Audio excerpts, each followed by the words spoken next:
So, welcome back. I'm so excited to be talking to you about this topic.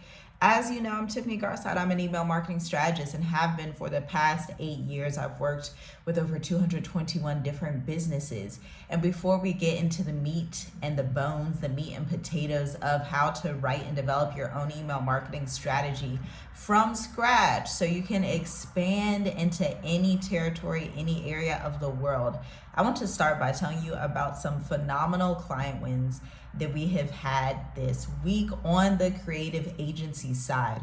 So with one of my clients who is a tax relief firm, we do emails like 2 times a day. We also began to do SMS messages at the beginning of this month. So it's like the 28th, 29th, 27th. And so at the top of this month, we began to do text SMS messages. I came to the founder. I was like, hey, I think we need to do SMS because we have a lot of people who are booking the calls, but they just need a reminder when they forget to show up. And then we can talk to people who are on the list through a segment of the list that do not open the emails as much. And guys, in the last week, she has had 14 new clients within 4 days from only email marketing and SMS. Like email marketing and SMS marketing, her retention marketing strategy is the only thing she does to get clients aside from the Facebook ads. Once she has the Facebook ads running, I'm sending the emails, I'm sending the SMS, and she is collecting that revenue and expanding on the road to 8 figures, traveling, living her best life as a consultant, a Black woman consultant at that. I want to make that clear as well. So that's just like what's going on the agency side for our long-term clients, which is phenomenal. I taught Write Your Way to Revenue 2 weeks ago. Absolutely love teaching that 14th edition. It was either the 14th or 15th edition. I started that program back in 2022 and it's 2024. So, there's always a demand for writers. So whether you're a writer or a business owner, in this video, you're going to learn how to develop your own email marketing strategy from the top 1% of email marketers, me right here. Okay. So how to develop an email marketing strategy, a roadmap to your email success. This was first a blog on my website. So I will link the blog below, but this is the video version of it as well. So we all know that email is the bread and butter. Email is the king of all content marketing. Why? Because you get to be in an incubated, more personal, intimate space rather than social media. Social media is very loud, very noisy. And although I started as a social media marketing manager back in 2018, served clients in the Caribbean and really loved the work that I was doing. It was really fun, that type of work. But social media can be a lot, because social media requires a community manager, graphic designer, a copywriter like me. It requires a strategist. So there's a lot of moving parts into growing a social media brand. And then on top of that, the return on investment is not as big as the return on investment with email. Take, for example, the statistic that with Instagram and Facebook, on average, about 1% to 2% of your audience is going to see you, if that, at any given time on those platforms, versus email. If you had an email list that was equally as big or however large your email list is, 21% of your audience will open those emails on average. That's the average statistic for MailChimp, 21%. So 1% or 21%, which one are you going for? Now, right now, if you're someone that's like, okay, but how do I drive traffic to an email list? How do I grow that?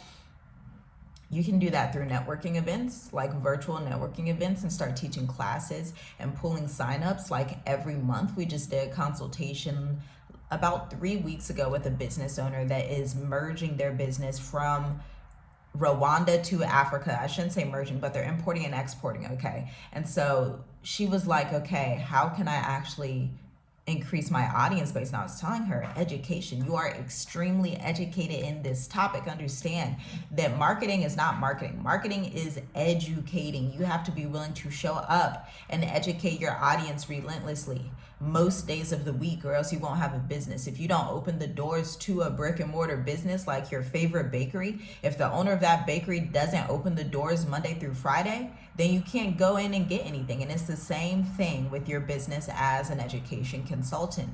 Educate, educate, educate. So step 1, know your audience. That's the foundation of your email empire. You need to know who you're talking to.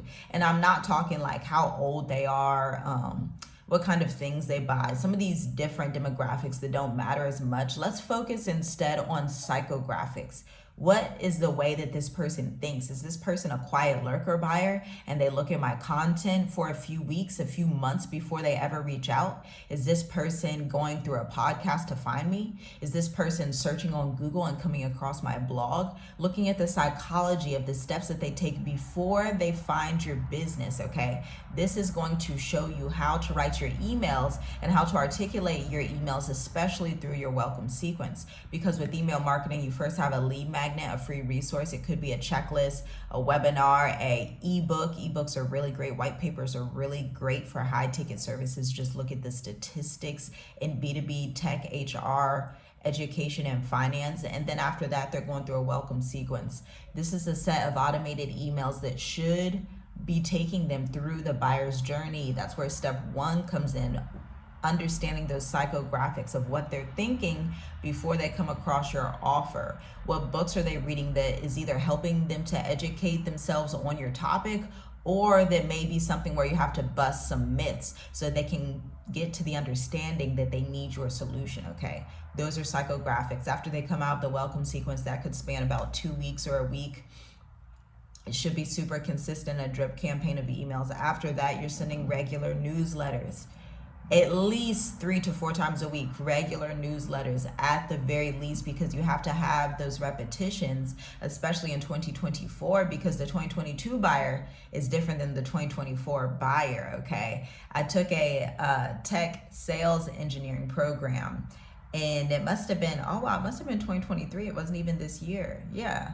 That was November, December of 2023, and it was so interesting that the teacher was speaking about tech sales and saying that when people come into technology sales, they already know, and I should say sales development, business development professionals, they already know that they're gonna have a cadence that's gonna span 22 steps. So they're not even going in with the notion, okay, I'm gonna just book one call, I'm gonna just post one thing on social media, I'm just gonna do one video, and then I should have tens and hundreds of clients. That's not how it works. In tech sales, they come in understanding the notion they're gonna have to hit 22 touch points to convert clients. 22 touch points. So for example, that could be you having the sales engineering guideline in your business where you're like, okay, I'm gonna like 2 pictures from that profile on Instagram. I'm gonna reach out and DM them. I'm gonna wait a little while, then I'm gonna send them an email. I'm gonna wait a little while, then I'll follow back up with them on LinkedIn. Then I'll wait a little longer, I'll send them a video. These are the cadence and the touch points that you need to convert an audience. Now for a cold audience that doesn't know you, that 22 is more tangible and more relevant. But if it's a warm audience and you're building your email marketing strategy, let's lessen it and decrease it by 50%. Let's say 10 to 11 touch points. And so like I was talking about at the beginning of the video, that's why my clients send so many emails, and then we have another touch point with those SMS messages. So that's 2 platforms where we build credibility. Now they would have already seen her webinar, they would have already seen the Facebook ad. So we're using what we call omnichannel marketing, using it on different platforms to build trust and credibility. Because when you can find me or another entrepreneur or educator on another different platform, that tells you in your mind, oh, this person is serious. I can trust that business. I can trust what she's saying. By the way, if you like this conversation, go ahead and go to the Introvert Marketer podcast on Apple and binge all the episodes. I launched it in 2022. It's ideal for you if you are an introvert that wants to sell and have a thriving business without going to in-person networking events, without being nonstop on social media, without having to do all the busy work, and really find the true impact, okay? That's what we're here for. Impact, intentionality, and then analyzing what works and amplifying it, right? So step 2 is for you to set clear goals. I want you to think of your email strategy as a road trip. Ma'am, sir, you wouldn't just hop in the car and start driving without a destination in mind, would you? So similarly, your email strategy needs to be the same way. For example, I can give you the example of my email strategy. My goal, one, with increasing lead generation, is I speak at virtual speaking engagements to pull in leads or prospects that are interested in the business. And then I also post on here to pull in leads that are interested. And then I also have a blog. So I have a few different things that are funneling people to my email list. That is one clear goal. I want to increase lead generation, increase website traffic, new people coming through the funnel. Number two, I want to educate this audience on the existential crisis of AI writing and the war on creativity, as I like to call it. There's basically this war on creativity. There's going to be a divide in the business market with businesses that thrive and value human writing and creativity, and businesses they're like, let me just chat GPT microwave solution it. There's a clear divide, and so I speak on that. I love talking on that. That's one of my more passionate topics in 2024. Okay. And then last, the goal is to get them to book a call. But I know going in, especially with the price rate of what my agency services are. Now, Black Educators Amplified, that's a different story.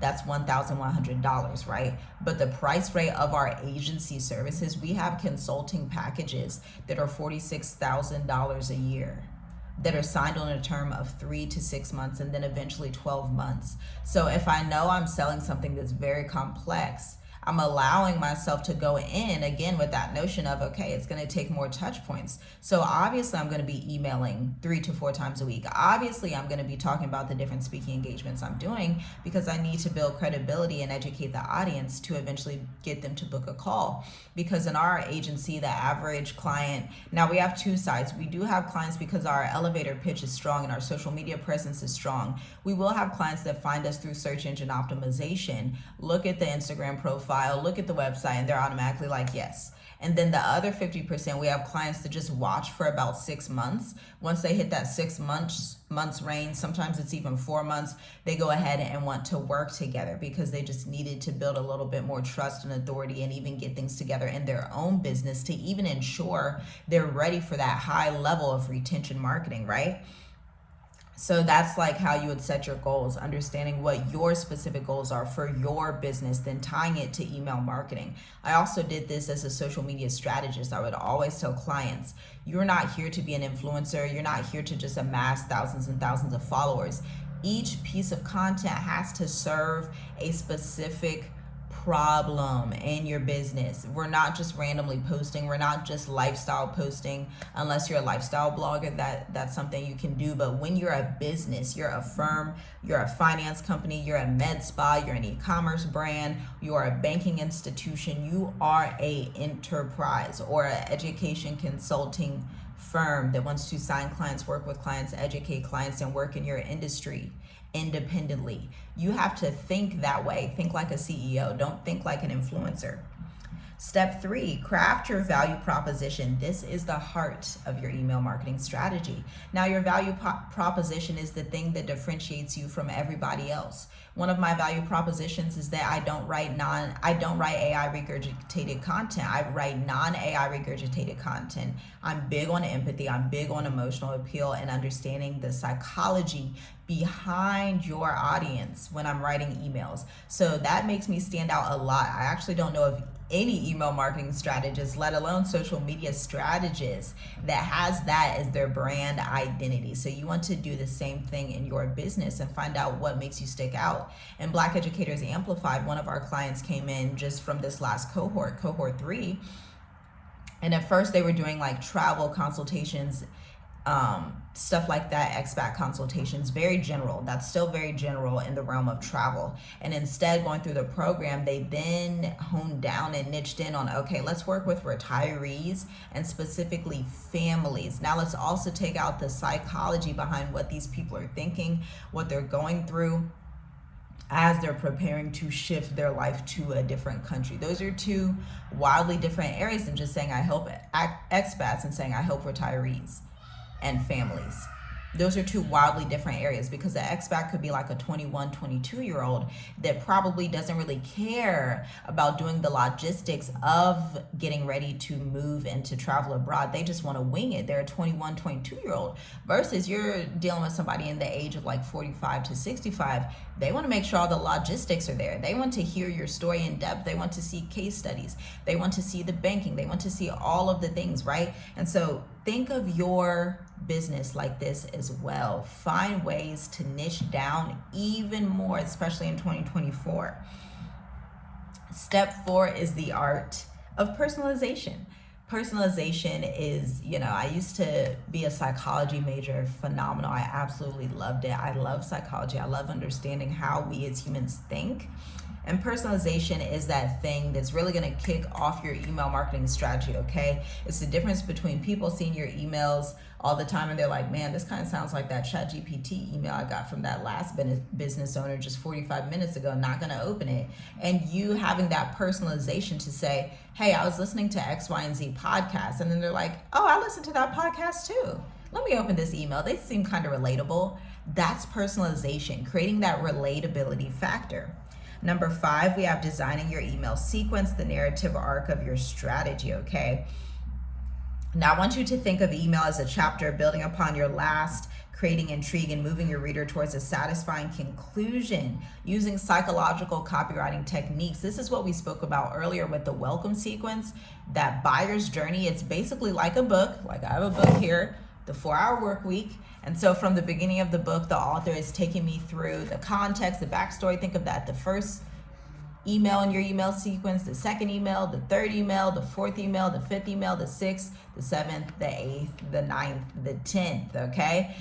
To educate them and provide that context that they need to understand who you are as a brand, and also understand whether or not they need your services. Because the goal isn't to be pushy with your marketing and sales and to say, you need this, everybody needs this, why wouldn't you want this? That's rude and it's completely unethical. Instead, you just want to help them come to a decision and understand, is this right for me? Yes or no? And the more detail you provide, the more product marketing you can provide on your services and relatability on what your audience is going through, they're going to be able to say, yes, this is something I need. Or maybe they say, no, I think I need something different. And that's totally fine. They have free will to choose what they need and what they don't need, right? So that is the design of your email marketing sequence. Next, you need to craft compelling subject lines, the key to getting your foot in the door.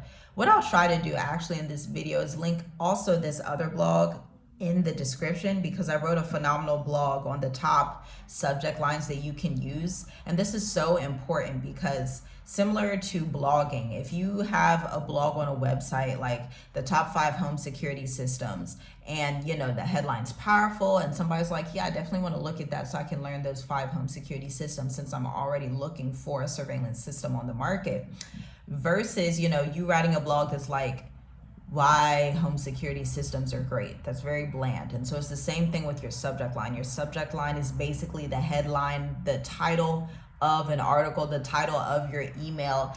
And based on how strong that subject line is and how healthy your email list is, how recent those contacts have come into your list, you're going to be able to identify, oh, okay, this person is interested in this subject line, versus just writing a random subject line. And then you're like, why are my open rates so low? And then if the open rates are low, that means you're also going to have a low click-through rate, which is the rate of people that click the link in your email, not just the click rate, but relative to the open rate. So that's an important metric to understand. Then writing engaging content, that is the heart and soul of your email marketing strategy. You want to use narrative-driven empathy to connect with your readers on an emotional level. Tell stories that resonate with their experiences. Use analogies to explain complex ideas. That's a excellent, beautiful thing to do when you want to educate someone. Use analogies and parables to liken it to something that's similar to what they're used to. And then always focus on how you can add value to their lives. Your email list, because I've seen this with certain entrepreneurs that I'm subscribed to their list, your email list should not just be buy now, get this, look at this, look at what we did here, look at that. Your email list communications needs to be less about you and more about your audience. That's why whenever I'm articulating myself in these videos and on my email list, I'm not really talking about my accolades as much. I'll give that like 10% of the content, but 90% of the content needs to be about the person watching this and what their goal is and how they can digest this content and get a quick win from it right away. That's the mindset behind having ultra valuable content. And then we have step 8, which is to Include clear calls to actions to all of your emails.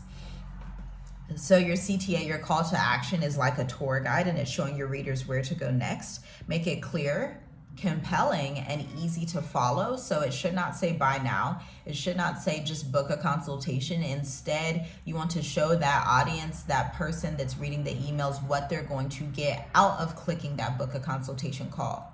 Are they going to have reduced tax debt? Are they going to have a more diverse bank account? Are they going to have better investments? Are they going to have a clear roadmap for their marketing strategy? Are they going to have peace of mind knowing that their sales team has the training they need to sign more clients? What are they actually getting, right? So this is where email marketing strategy really comes into play in each of these different realms, because it's not just about the topics. We need to strategize on a list of calls to action. A full corporate branding guide. That is what we do for our clients inside Tiffy G Writes Agency, and then inside of Educators Amplified as well. Going through the full, writing down a list of calls to action, having those standard operating marketing procedures, so that when it's time to outsource, you have this branding guide and somebody can come in, you can train them and say, hey, this is how we articulate our brand value. These are the only calls to actions that we use. Use this branding guide, and this is how you're going to be able to sound like us. That's the mindset behind your email marketing strategy, right? And so I have a few more examples I want to show you. Instead of saying click here, say grab your new debit card if you're a bank. Instead of saying order now, say your approved application is waiting. Instead of saying buy now, say unlock X perks, or whatever it is that that person wants to unlock or needs to unlock to get to their next level. You always want to help the audience see from where they are right now to where they could be after working with you. That's where that future storytelling comes in, and it's super, super important. Now we have two more steps. We have step 9 and 10. Step 9 is to implement and test the science of constant improvement with data analysis. Data analysis is so important in your email strategy. Another thing we teach in Educators Amplified and on the creative agency side for done for you service clients versus done with you consulting offers in the group coaching Educators Amplified. We go in and show our people how to test their email strategy. Pull out the top 3 emails, the top 3 social media posts, and pull out the bottom 3, like the lowest performers, and see what went wrong, see what went right. Notate that and keep notating that on a monthly basis, so you always have those data points to come back to, okay? And then A/B testing, you can go through your email list and have 2 different bodies of copy or 2 different subject lines. The key here is the control. If you're testing a subject line, only change the subject line. If you're testing the body copy, only change the body copy. If you're only testing the call to action, the CTA, only change that, because you do have to have that control. But you send out these 2 emails, see which one gets the best open rates, see which one gets the best click rates, gets the best traction. You can do this on social media as well. One way that I like to do it, I'll post 2 things at about the same time, but they'll be totally different topics. And I just want to see what people are clicking on to understand my audience more, to see, okay, they're clicking on this topic more, so that means I should make more content like that, and maybe save that other one for a blog or for a video, right? This is why it's important to test and analyze your content marketing strategy, right? And then step 10 is to analyze and adjust the feedback loop of success. So you're going to keep a close eye on metrics like open rates, click-through rates, and subscribe rates. These are the vital signs of your email marketing health, okay? You're going to use these insights to refine and improve your strategy continually. These metrics matter, especially with email marketing, because you have spam filters you have to watch out for. There's spam trigger words that you want to avoid. There's a lot of like compliance and like techie cyber stuff that you have to consider when it comes to email marketing. And so if you're someone, you're like, well, thank you so much, I learned so much during this video, go ahead and check out the links in the description. We have a few ways that we can work with you, either through Educators Amplified, you can look at the creative agency, or you can schedule a 20-minute email marketing consultation for magnetic emails to see if we're the right fit to amplify and expand your brand like wildfire. All right, so I will see you in another video. Feel free to follow me on Instagram if you want to connect there at Tiffy G Writes, and happy writing and strategizing.